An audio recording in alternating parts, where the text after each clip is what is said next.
नमस्ते। आज हम एक ऐसी चीज के बारे में बात करने वाले हैं जिसकी जरूरत हम सबको कभी न कभी जरूर पड़ती है। मुश्किल बातचीतें। पर इन्हें सिर्फ झेलना नहीं है, बल्कि एक माहिर जासूस की तरह इन्हें सही तरीके से संभालना है। चलिए देखते हैं कैसे। अच्छा, सबसे पहले उस एहसास के बारे में सोचते हैं जो हम सबने महसूस किया है। पेट में वो अजीब सी घबराहट, किसी ऐसी बातचीत से ठीक पहले जिसे हम बस टाल देना चाहते हैं। ये बातचीतें किसी के भी साथ हो सकती हैं, बॉस के साथ, पार्टनर के साथ या किसी दोस्त के साथ। और अक्सर इनमें इतना तनाव होता है कि ये एक पहाड़ चढ़ने जैसी लगती हैं, है ना? लेकिन क्या हो अगर इन्हें संभालने का कोई आजमाया हुआ और पक्का तरीका हो? तो इसका जवाब है बिल्कुल है।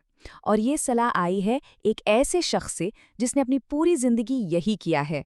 डेसमंड ओ नील, एक पूर्व सीक्रेट सर्विस एजेंट जिन्हें इस काम में दशकों का तजुर्बा है। सोचिए, उनके करियर ने उन्हें दुनिया के कुछ सबसे शातिर झूठ बोलने वालों के सामने बैठाया। इस वजह से उन्हें जबरदस्त दबाव में भी लोगों से जुड़ने और सच निकलवाने की कला में माहिर होना पड़ा।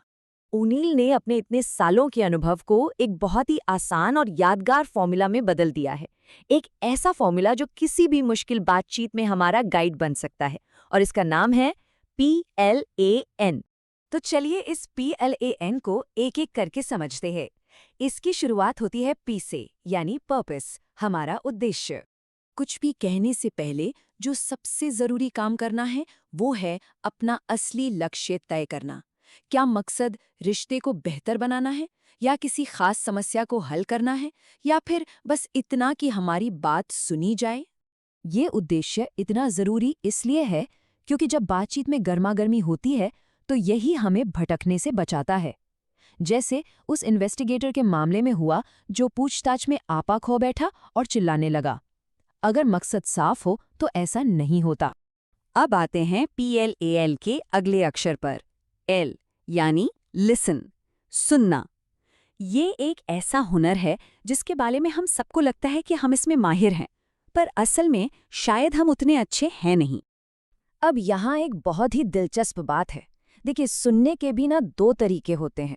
ज्यादातर हम लोग पहले तरीके से सुनते हैं, यानी जवाब देने के लिए।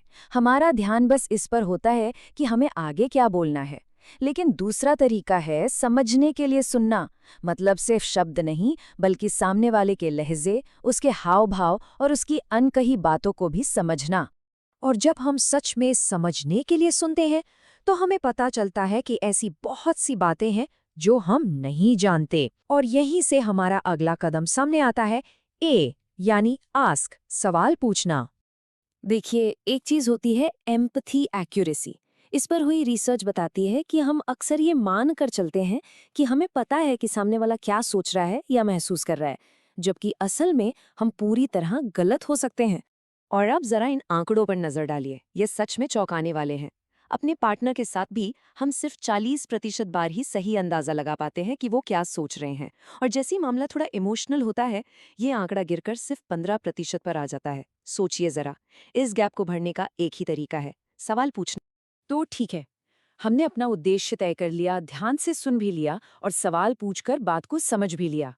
अब आता है इस PLAN का आखिरी और सबसे अहम कदम, N यानी नेक्स्ट स्टेप्स, अगले कदम। इसका सीधा सा मतलब है मिलकर समाधान निकालना।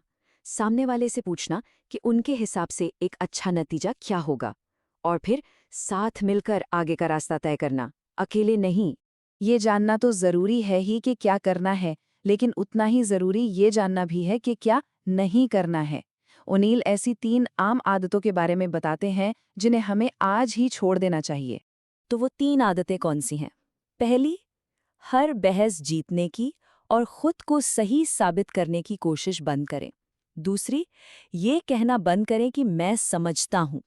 हम सिर्फ शब्द समझ सकते हैं, किसी का पूरा एहसास नहीं। और तीसरी, जब तक पूछा न जाए, किसी की समस्या को ठीक करने या सलाह देने की कोशिश बंद करें। आखिर में ये पूरा प्लान किसी बहस को जीतने के लिए नहीं है। इसका असली मकसद है एक सच्चा और गहरा रिश्ता बनाना। लक्ष्य हमेशा प्रभाव डालना होना चाहिए, जिसकी नींव भरोसे और दोनों के फायदे पर टिकी होती है। हेर फेर करना नहीं, जो कि स्वार्थी होता है और अक्सर धोखे से भरा होता है। तो सबसे बड़ी सीख ये है कि एक असरदार बातचीत की शुरुआत हमारे बोलने से पहले ही हो जाती है, ये तय करने से कि हमारे लिए असल में क्या ज़रूरी है। तो अगली बार जब कोई मुश्किल बातचीत सामने आए, तो ये सोचने के बजाय कि क्या कहना है, एक पल रुककर बस ये सोचना है कि मेरा असली मकसद क्या है।